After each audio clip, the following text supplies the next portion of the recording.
صحابه کرام خو ډیر یو خطرناک صدمه په حالت کې د رسول الله صلی الله علیه وسلم د وفات په وخت کې حضرت ابوبکر صدیق رضی الله عنه دا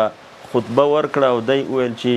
من كان يعبد محمدا فإن محمدا قد مات ومن كان يعبد الله فإن الله حي لا يموت.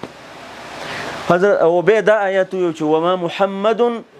الا رسول قد خلت افإن مات او قتل انقلبتم على اعقابكم. حضرت عمر رضی الله عنه وی چې زه د ذهن نه مې اصلا د آیات غایب شوی ومل چې دا اول ځل اورم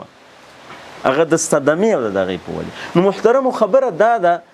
چې د رسول الله صلی الله علیه وسلم دا مقام او مرتبه